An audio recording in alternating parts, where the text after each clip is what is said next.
Hey, you listen to Wrestling Roundup on FreeFM, ArrowFM, and NPR. As always, I'm Grady, and live on Skype we got Josh. Hey. Hey, and welcome to the first of a series of, I think there's about 5 special episodes over the holiday period. Grady is out of the country right now and can't be recording, so you're going to get some lovely top 10s, top 20 lists in the coming weeks, and then we'll be back late Jan, I think it is, just in time for the Royal Rumble and to talk about that one. But this week's list or theme is going to be the WrestleMania matches, so our top 10 WrestleMania matches, and they can be on this list for any reasons. Might just be a personal favorite, might be a banger, might just be one that people talk about, and the list is in no order. We're just going to throw things out on the list. Some things will make it, some things won't make it, but the first thing that is going to make it, Josh will tell you about. I'm going with WrestleMania 10, Owen Hart versus Bret Hart. For 20 years, this was the best match I'd ever seen at WrestleMania. It was phenomenally worked. Both guys are among the greatest technical wrestlers in the history of wrestling. It was just, and it had a phenomenal story to it that continued throughout the night, because wouldn't you know it, at the end of the night, Bret Hart wins the WWE Championship, and you have Owen Hart pissed off at the entrance, because he beat Bret. But Bret gets this moment, and it kicks off one heck of a feud that he had throughout the summer of 1994, and which culminated with a steel cage match towards the end of the year. It was a phenomenal match. I think it ticks all of the boxes when you're looking at like a great WrestleMania match, right? You know, it's a couple of great competitors, amazing feud surrounding it. You know, does it launch a feud? Does it continue a feud? Does it end a feud? Doesn't matter as long as there's that story behind it. You want to see the match. It was a banger, bell to bell, technical masterpiece, as you say.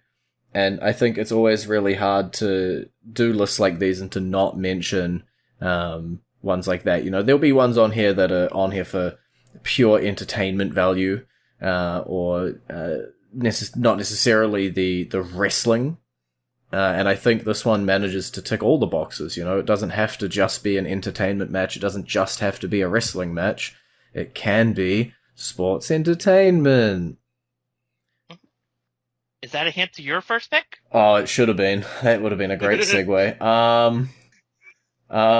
I'm gonna go completely the opposite, because you gave me a good segue and I want to take it.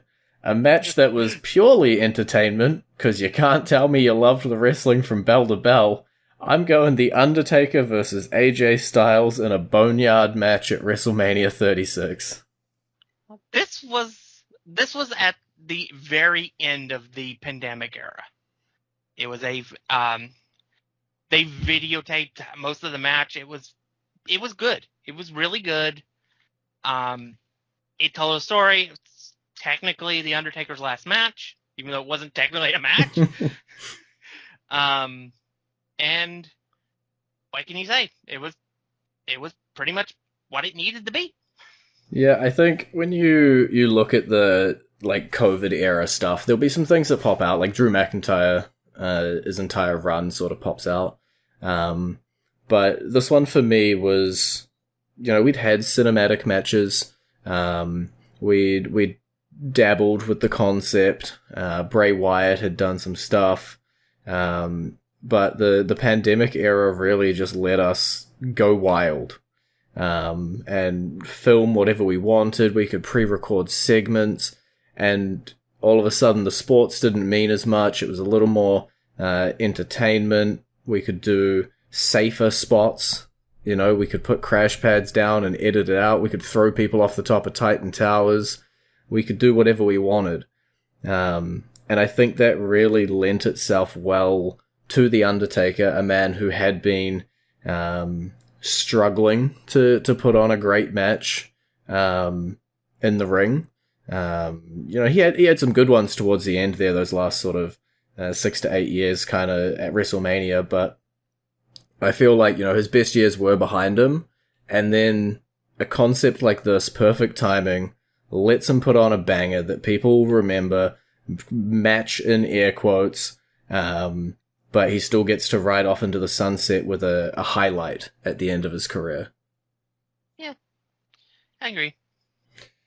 Alrighty, are you going to give us a sports match, or are you going to give us an entertainment match for your one? Well, I kind of already said that there was a match that replaced Brett versus Owen. That is true. You said it was almost. Yeah, I'm going to go ahead and list it here. And that's the match between Daniel Bryan and Triple H at WrestleMania 30. That's fair. I tossed this one up when I was looking at my list. I was like, which Bryan WrestleMania 30 match do I want to put on here? Yeah. It was, to me, it was the better match. Triple H still was able to do Triple H things. He was probably the greatest heel in the company's history that's not named Vince McMahon. And you had the way the story worked and everything, it was perfect. The match was perfect. And at the end of the day, it allowed for the moment that Daniel Bryan got at the end of the show to happen. Because it made Daniel even weaker for that match. And then you have him get taken out on a stretcher during the match and come back. But it was all things that built up, and it started with that match at the start of the show. Yeah, this one obviously ticks so many of my boxes. As you had with the Hearts earlier, we had a through line of our pay-per-view, right? WrestleMania 30 was the Daniel Bryan story. It was Yeselmania, whatever you want to call it. Daniel Bryan in the opening match, Triple H, banger, goes on to the main event, picks up the championship, gets his massive moment, the confetti, the flowers, the everything, and ultimately caps off what was a great storyline on the run-up. People will sit here and they'll poop all over WWE for not listening or not striking while the iron was hot. Well, there's a pretty good counterexample to that. We did get Daniel Bryan in, again, perfect timing, similar to The Undertaker at WrestleMania 36. Daniel Bryan coming out WrestleMania 30, and ultimately capping off, 30 is a big number. It's a nice round WrestleMania. We got 40 coming up this year, or next year, depending on when this one is. And yeah, it made the whole event a spectacle, and as you said, it capped off with a pretty good match. Or started off with a pretty good match. That was my way of throwing in the WrestleMania 30 main event, so I don't have to list that one separately. Yeah. That was a sneaky one. Where to go from here? There's so many options. I'll take the cop-out. Someone was going to have to cop out and mention it eventually. WrestleMania 25, HBK Undertaker. Yeah, it was an insane match. If it had been for a world title, it would definitely been the main event, because that's how good it was. What can you say? These two are, when you consider people for the Mount Rushmore, these are two of the first four people that you're going to think of.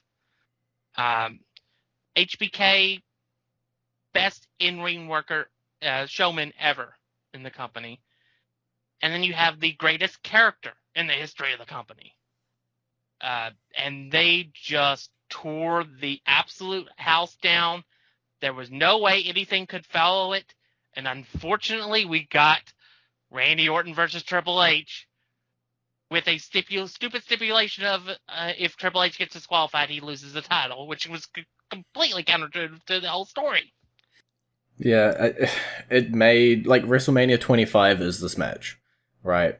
And I'm always going to pick 25 over 26. I think their first clash was the better of the two, but when I went back and I was talking, about the heart stuff, and I was like, a storyline and all of this and everything, I won't forget the run-up to 26 that was caused by this, where Shawn Michaels is fighting for his spot to just get another shot at The Undertaker. And I truly loop all of that in, right? Because that is the through line. The match itself, already deserving just bell-to-bell content, of being on this list, of being, I think it is, top 1, top 3 for a lot of people, when they think about WrestleMania matches.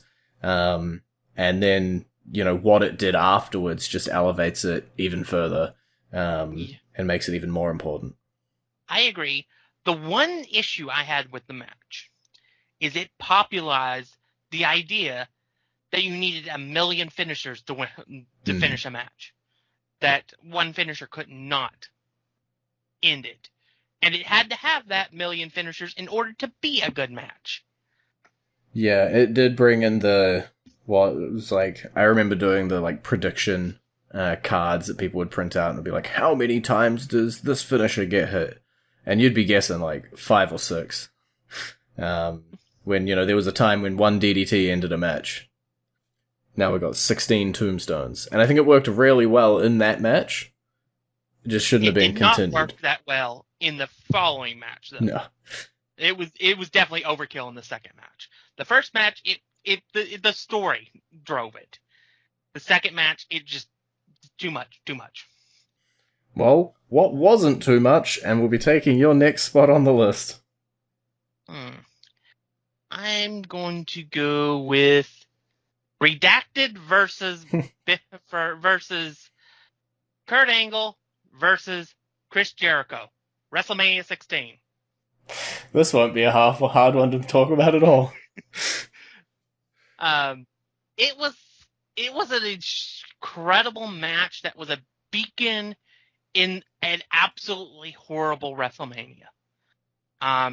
These 3 guys, 2 guys and a vacant replacement, were among the top wrestlers in the history of the company, in the history of wrestling, and it was a 2 falls match for both the European and Intercontinental Championships, for context, and it was just a phenomenal match.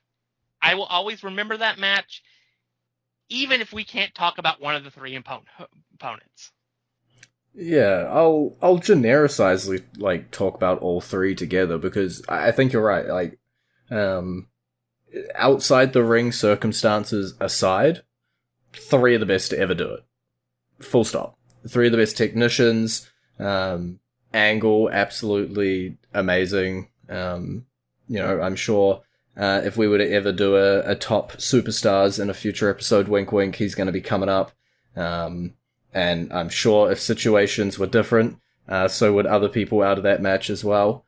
And, that 2 out of 3 falls, or that 2 falls match, for the 2 different championships is something you keep bringing up as a potential whenever we got 2 things floating around, and sort of keeps this match in the forefront of my mind, at least.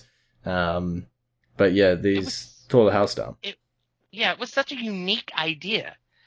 You have a person with 2 titles. You have them defend both of them. Fall 1 goes for the bigger title. Fall 2 goes for the smaller. And it was a way that they could take both titles off of Kurt and allow him to be jettisoned into the main event. Because it wasn't that long after that he won the world title. It worked really well, and it's something that we still haven't seen, going forward, so. Hey. Oh no, that means it's my time to pick again. I'm gonna continue to go with cop-outs, because, my brain, I can only remember things that happened in the last 10 years. I'm gonna go WrestleMania 35, I'm gonna go Lynch, Rousey, Flair. Not necessarily bell to bell. People will complain about that. People will complain about Charlotte's inclusion. I'm sure you got a little bit of a rant about that part, but just the monumentality of the match, and yeah. Yeah, it was definitely the changing of the guard. It made anything possible. These women deserved a spot, first and foremost. You had Ronda Rousey, which at that point was untouchable. She was, from UFC, the technically baddest woman on the planet, even though she got her keister kicked in on her way out multiple times, especially by Amanda Nunes, who I remember trolling her by posting a picture of that was a Photoshop that had her as pushing a stroller with Ronda as the baby. It was absolutely hilarious. Becky and Charlotte are two of the most insanely talented women. Even though I don't like Becky that much, I have to admit she is good. But Charlotte was the straw that stirred the drink. She was what made it go from an important match to the match. And that match led to further elevations of the women's. It allowed Bianca to become the first woman to main event a pay-per-view twice. In fact, she did the second one with Becky.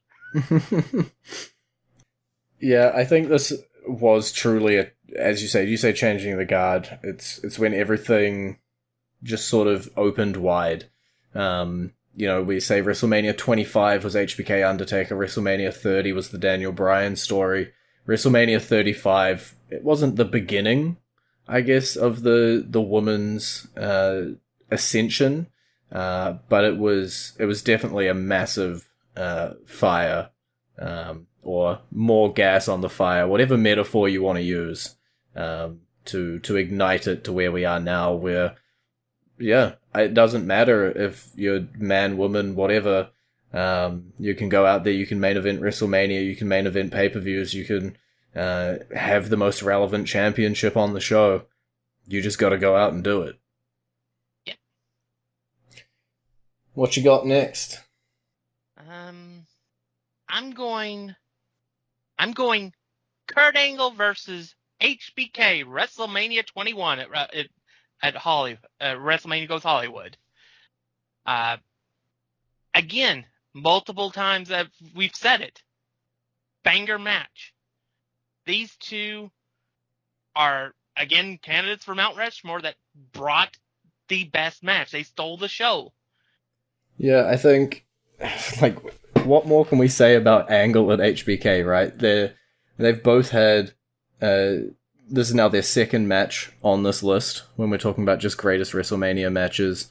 Shawn Michaels was Mr. WrestleMania for a reason. Kurt Angle still one of the best athletes to come through, and amazing in whatever facet we put him in. Sometimes it might get a little bit repetitive, right? Because the reason that these matches are all on here is that they were banger bell to bell, and there was a good storyline around it, and both of the talents were amazingly good in it. And yeah, you take two of the best, you put them in a ring together, and you give them the stage of WrestleMania 21, and they're gonna go Hollywood. Yeah, HBK had the ability to take somebody and make them special in the ring with him. But he didn't need to with the person he was in the ring with this time. Kurt literally could have wrestled a broom and people would have enjoyed it. And at some points in his career, it would have made total sense. Yeah. But yeah, there's just so many things we can say about Kurt Angle, Shawn Michaels, that we would be here all night. But their match at WrestleMania is one of my favorite matches of all time. Probably for them, at least for them, probably only topped by the match they had a couple months later at Vengeance. But yeah. It was a phenomenal series of matches. Phenomenal. Just phenomenal. Full stop. Yep. Alrighty, my next one, I'm gonna go Rock Austin. I had options. I'm going with WrestleMania 17 or X7, whatever you want to refer to it as. If HBK Angle was your personal favorite, this one's mine coming into it. You know, growing up with Attitude Era wrestling, that was my era. You take the top two stars, you mash them together. Storyline that's built over the entire existence of the Attitude Era. Stars that constantly collide. And then you end up getting X7. It's a good clash. Yeah. It was interesting that we found out afterwards that this was going to be his Stone Cold's last match. It was a good match. I did not think it was that good of a match. It hurts. But it was a fine match.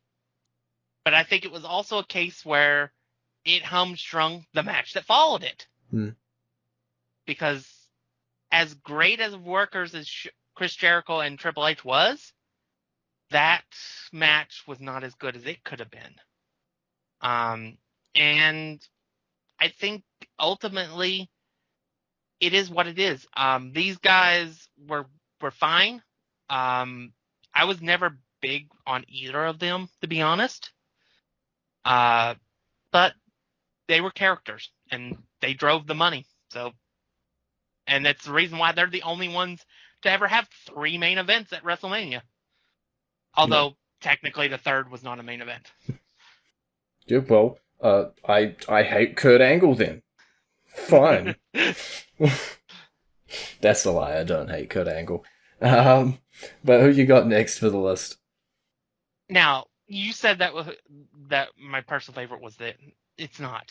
Alrighty. My personal favorite WrestleMania match, and it's not because it was a banger like the other ones I've listed. It's Hulk Hogan versus the Ultimate Warrior, title for title, WrestleMania 6. It was far better than it had any right to ever be. You're not wrong. These two brought it. It was the first time you had 2 faces facing off at WrestleMania for a major title. And everybody watched it to see what the train wreck would be.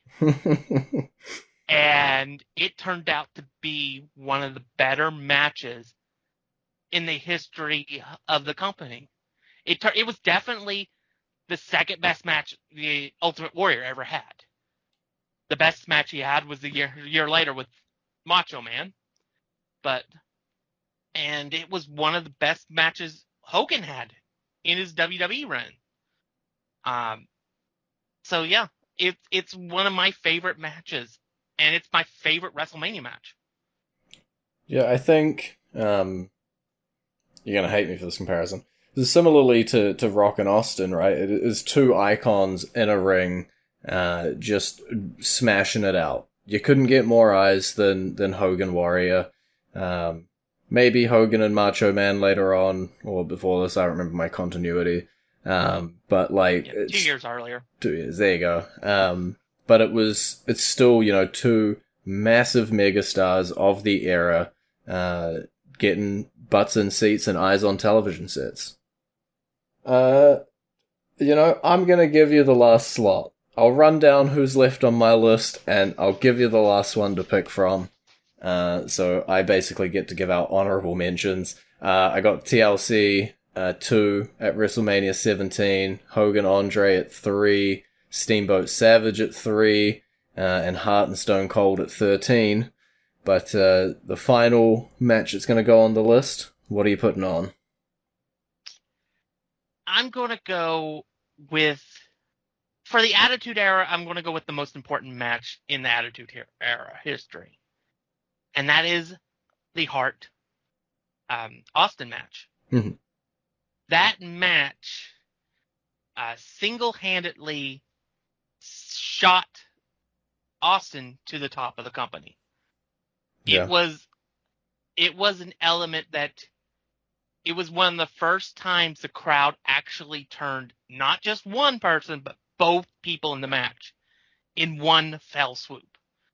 The fans went from cheering Brett and booing Austin, because Austin was a heel at the time, to doing the opposite and cheering Austin and booing Brett.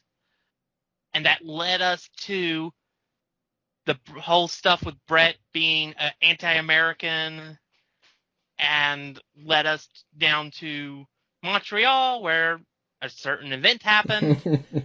And that was interesting and all that.